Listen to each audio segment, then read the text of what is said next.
Hi, welcome to the video solution for Edexcel past paper.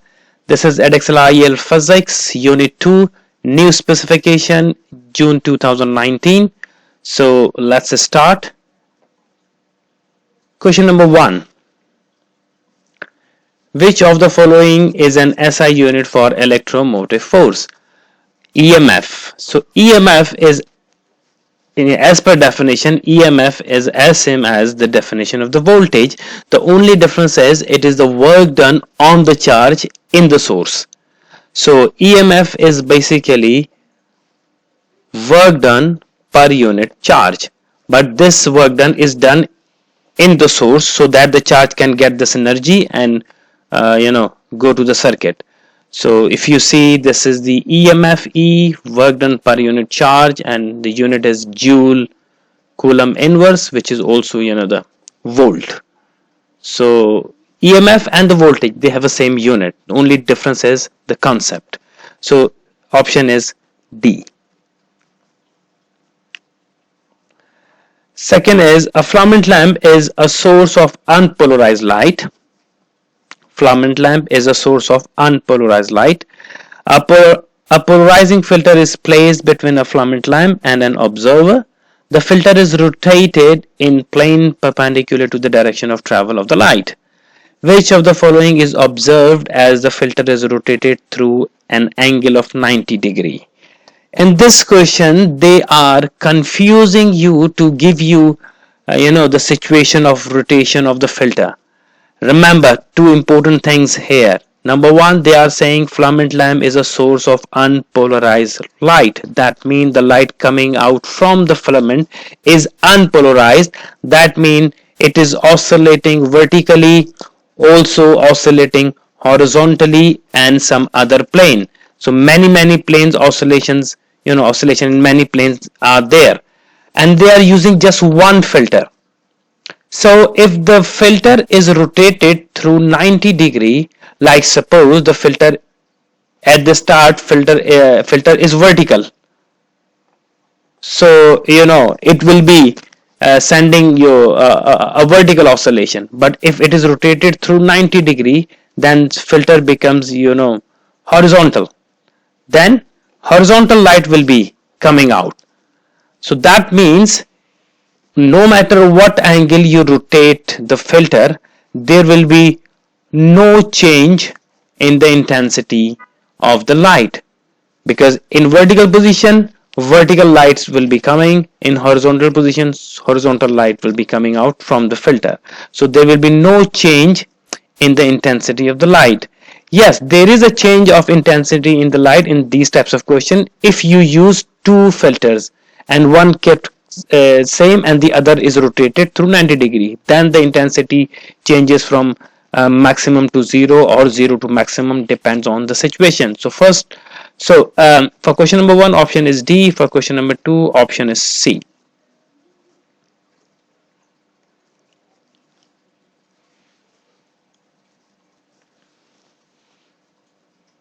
Question number 3. When a guitar string is plucked, a sound of constant frequency is heard. The wave produced on vibrating guitar string is longitudinal and progressive, longitudinal and stationary. Remember, it's all about a string, guitar string, or maybe a rubber band stretched at two ends. So we always have a stationary wave. So there's no way that we can produce progressive waves in a guitar string, or you can think of a string, a rubber band, or whatever wire fixed at two ends. And if this string is disturbed, so progressive waves cannot produce. We always produce standing waves, and the standing waves is always a transverse wave. So the option is D. So we have a transverse wave which is stationary. Which of the following has the largest de Broglie wavelength or de Broglie wavelength? So we need to find which one has the largest wavelength or de Broglie wavelength. So the one option is you can calculate wavelength for each number, But if you see the formula for de Broglie wavelength, which is lambda is equal to h upon mv. So h is Planck's constant. That means wavelength depends on two factors. Number one is mass of the particle and number two is speed of the particle. And from this equation, wavelength, de Broglie wavelength is inversely proportional to both of these. So m and v. Clearly, if mass is higher, greater, so wavelength will be smaller. So if you see in part C and D, if you compare, they are talking about electron and neutron. If you compare the mass, neutron certainly is quite heavier than electron. So neutron has a heavy mass. There is no way that you can compare wavelength of neutron with the electron. So neutron mass is higher, so wavelength will be very small. So we need to find which one is the largest one. So we cannot have D and C. So we can have a de Broglie wavelength for electrons, same masses. Now let's just talk about change of speed. So if speed is less, then wavelength is higher. So 4 into 10 to the power 5 and 3 into 10 to the power 5. Clearly, this is the smallest speed. So your option is A. That means an electron traveling with the speed of 3 into 10 to the power 8 will gives us largest de Broglie wavelength. So option is A. So for 3 is D and for 4 is A.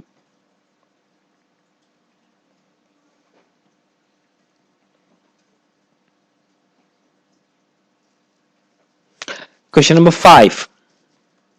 Which of the following graphs shows how current I varies with potential difference V for a negative temperature coefficient thermistor? Remember, negative temperature coefficient, that means thermistor. Generally we say that if temperature is increased, then resistance is decreased. Or if you relate resistance with the voltage, if voltage is increased, then resistance is decreased. Okay, so now that's what happened. If you see, because resistance is changing, there is no way that we can have option A or D, because we have, in this case, we have a straight line, and graph of a straight line graph of VI or IV always represent resistance. In both of these two graphs, gradient is constant, so the resistance is constant. That means, but in thermistor resistance changes, so we cannot choose A and D. So we will have to think the difference between option B and option C. If you see, the graphs are given as IV graph. And for IV graph, if you find the gradient, so gradient of IV graph is I upon V or 1 upon resistance. So resistance of IV graph is 1 upon gradient. So if gradient is higher, then resistance will be low. So if you see for option B, gradient is gradient of the tangent line. So gradient of the graph is continuously decreasing. If gradient is decreasing, then resistance will be increasing. So it cannot be the option B.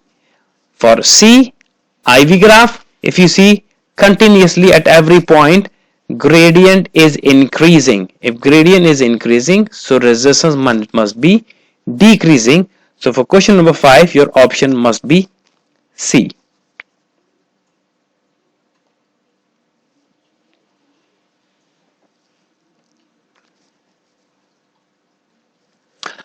A string is stretched between two fixed points and set into oscillation. The frequency of the vibrating string is not dependent on. Okay, the amplitude of the string of vibration, the length of the string, the mass per unit length, the tension. For this question, if you recall the relation between frequency and forces and some other factor for standing waves or stretched wire between two fixed ends, So we have a formula F is equal to 1 upon 2L into T by mu. In my opinion, you must memorize this formula, and you have seen this formula in many questions in your paper. So clearly frequency depends on the length. T is the amount of force or tension, and mu is the mass per unit length. So frequency depends on tension, mass per unit length, and the length. They are saying on which factor is not dependent. So it does not depend on amplitude. So your option must be A. So frequency in this case does not depend on amplitude of the oscillation.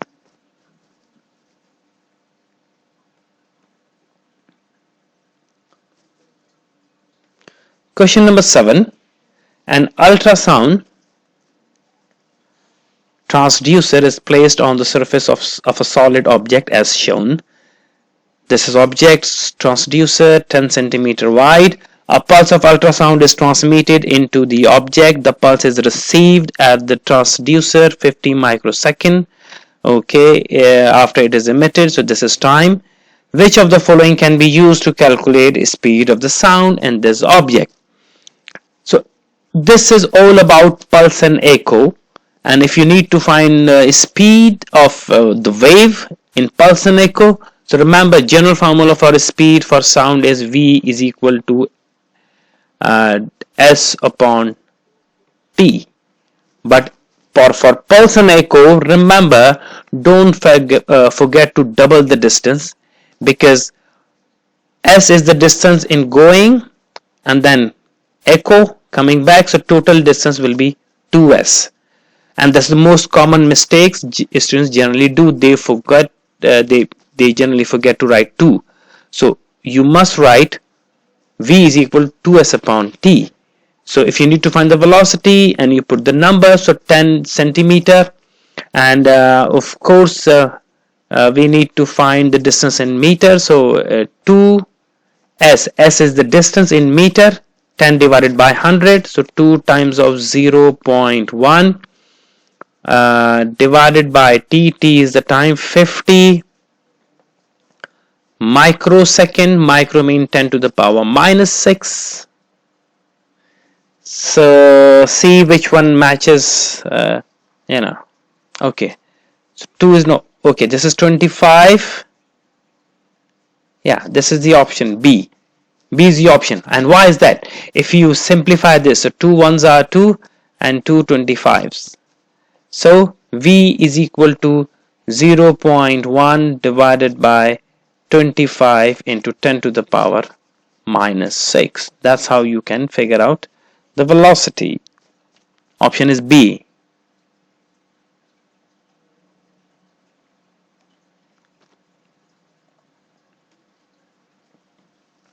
Two copper wires of identical cross-sectional area are placed in series in a circuit. Which of the following could be different for the two wires? Okay, two identical cross-sectional area placed in series. Which one is different for both of the wire? Charge carrier density. They are made of same material, two identical copper wire. That means N is same. Okay, amount of current, they are in series, so amount of current flowing through both of the wire will be same. Drift velocity, if you see the formula, I is equal to NAQV. V is the drift velocity, so you rearrange for V. We remember V is not the voltage, V is the drift velocity, so drift velocity would be equal to I upon NAQ. And for this condition we already know that I is same, N number of charge carrier is same, A is the area, identical cross-sectional area, area is same, amount of charge is same, so drift velocity also same. So this is same, this is current is same, drift velocity is same. Of course in series potential difference is always different, so we have Option D. So potential difference across each wire will be different, because they said that two copper wire identical cross sectional area. They did not tell it anything about the length. Okay, so option is D. Question number 9. The definition of for current and the potential difference both include. What is the definition of current? Definition of current is charge per unit time is called current. And definition of potential difference is work done per unit charge is called voltage, or you can say energy per unit charge is called voltage. So both equation involve the charge. So both the definitions or formula include the charge. So option is A. So D and A.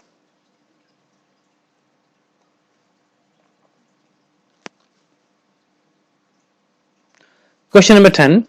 The diagram shows how the displacement varies with distance along a stationary wave at two instants of time. So this is a stationary waves oscillating up and down. Which of the following statement is not correct? Okay. So point X and Z are in antiphase with each other.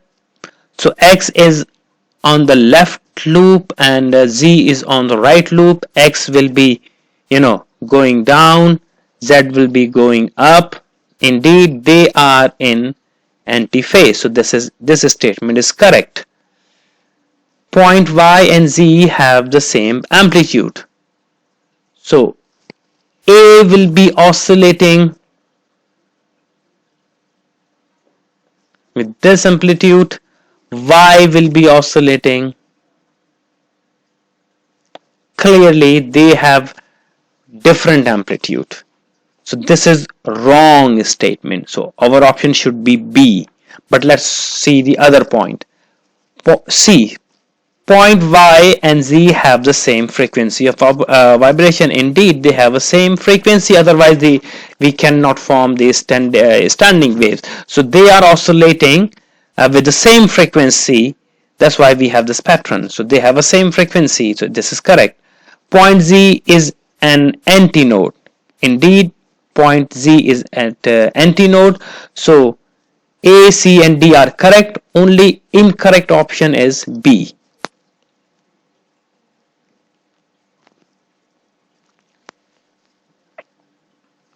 Question number 11.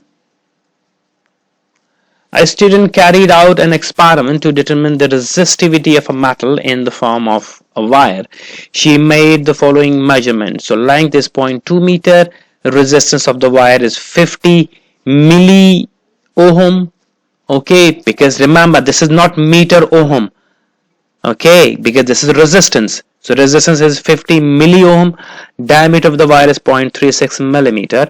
Determine the metal of the wire using the information from the table below. Which meaning you mean to find the which metal is the wire made of.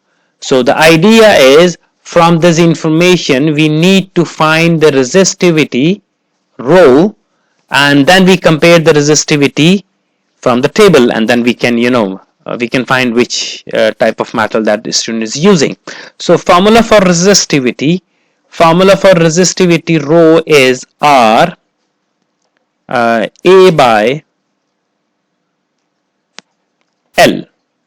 This is the formula for resistivity. You just plug in all the values. So R is 50 milliohm. So 50 into 10 to the power minus 3. A is area, which is pi r square. And remember, A is the area, pi r square. R is a radius, but we don't have a radius. Instead, we have a diameter. So diameter is 0.36 divided by 2 is a radius. That means radius is 0.18 millimeter, 10 to the power minus 3 meter. So we plug in the value pi r square, so times pi r square, 0.18 into 10 to the power minus 3 whole square. So RA, R pi R square divided by length is 0.2 meter. So 0.2 meter. When you solve this, so resistivity you will get is 2.5 into 10 to the power 8. It's minus 8 ohm meter. So this is the resistivity that we found from the data, and if you compare 2.5 times the power minus, so all numbers are in the order of 10 to the power minus 8. So 2.5, 2.7, that means the material is aluminium. So you need to write that the material or the wire is made of aluminum or aluminium.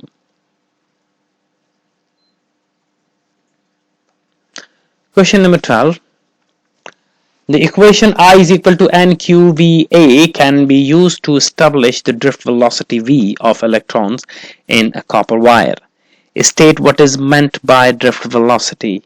So it's a definition. Drift velocity is the average or mean velocity of moving electron or free electron or conduction electron in a wire. So you say that the mean velocity. So drift velocity is the mean or average velocity of charge carrier.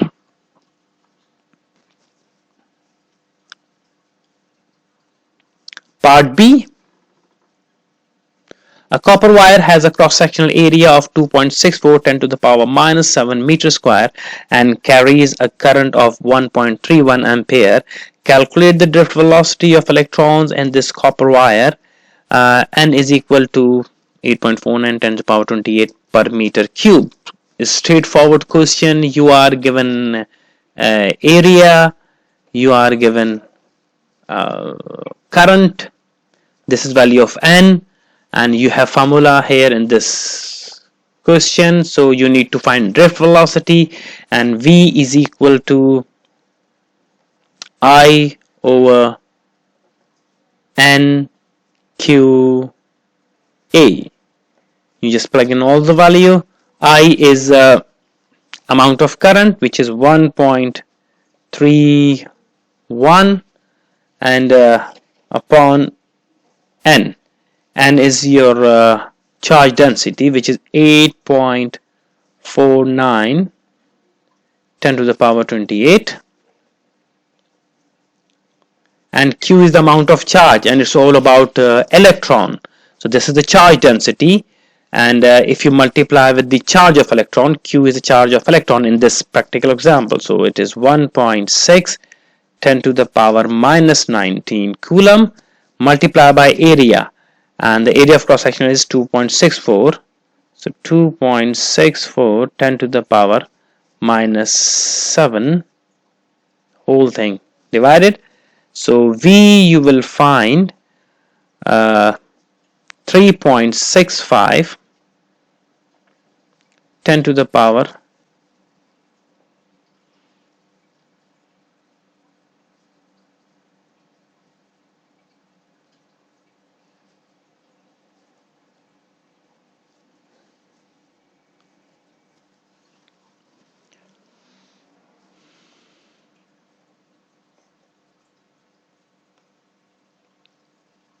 Question number 13.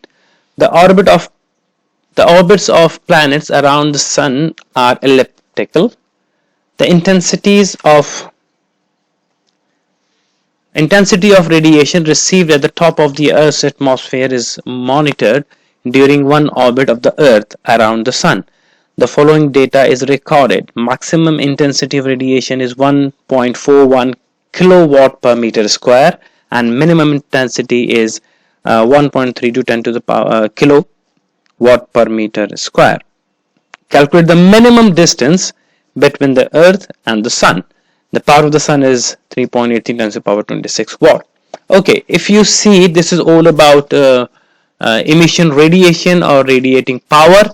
So intensity of radiation I is equal to power per unit area. This is flux intensity or flux or radiation flux or flux intensity.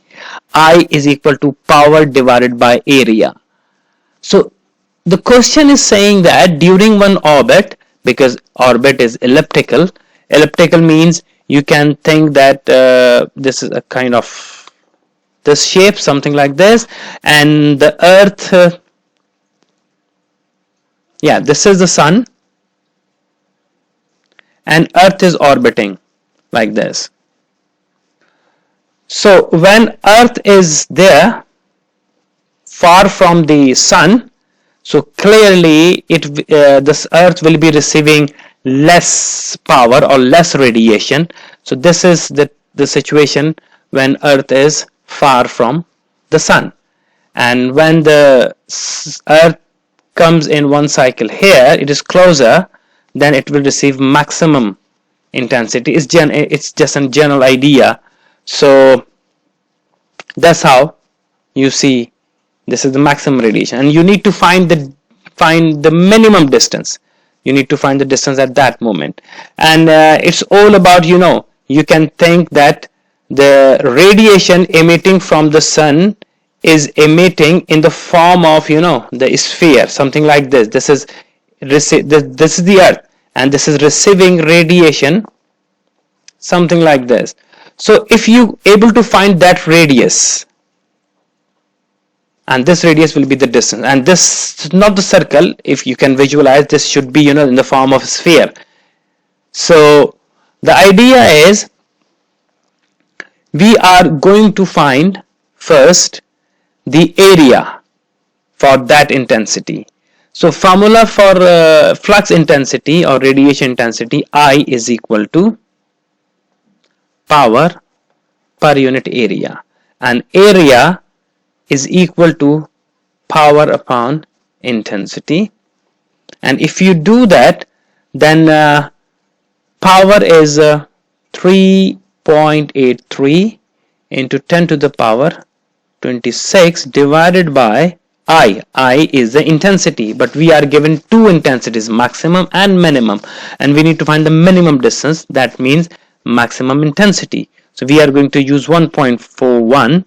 So 1.41 into 10 to the power 3.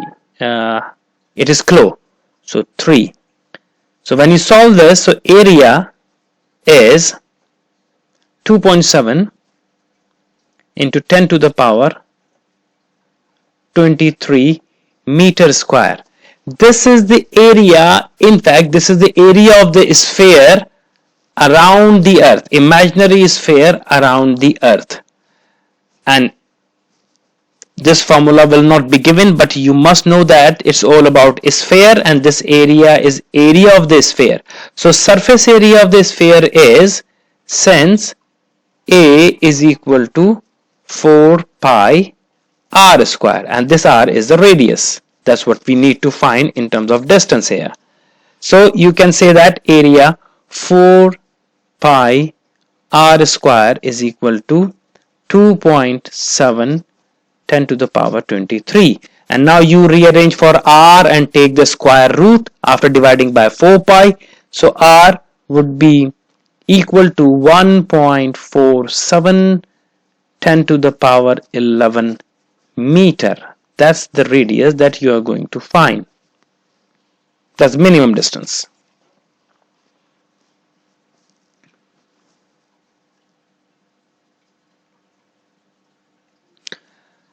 As Mars orbits the Sun, the intensity of the radiation received at the top of its atmosphere varies from 491 watt per meter square to 711 watt per meter square. And explain two differences between the orbit of the Mars and the Earth that can be deduced from this data. Now, if you clearly see that the radiation intensities, if you go back, radiation intensity received at the surface of at the Earth atmosphere is 1.41 kilowatt, and the kilowatt, that means it's much higher. So Earth is receiving more intensity than the Mars. And if you see the difference between these two intensity, maxima and minima, is not, we cannot measure. It's very small. The difference between these two intensities is very small. And if in fact, if you subtract these will be Okay, it will be around 0.09, and while the difference between these two is much higher. So one point you can say that the Mars is receiving less intensity, or the less intensity mean Mars is far from the sun. That's why Mars is receiving less flux or less intensities. Plus, difference between the maxima and minima of a Mars is much less than much greater than that of the Earth. So moreover, because of the elliptical orbit, Mars is away from the sun, and of course, because it is more far from the sun, so the orbit is more elliptical than that of the Earth. So that's what you need to write all these points. So number one is you compare the radiation flux amount. So of course intensity for Mars is less than that of the Earth, and that's mean this is far from the sun. Moreover, difference is intensity for Mars is 220, which is much greater than that of the Earth. Or if you wish, you can write that because it is far from the sun, so orbit of the Mars is more elliptical than the Earth. Thank you very much for this video. Have a nice time.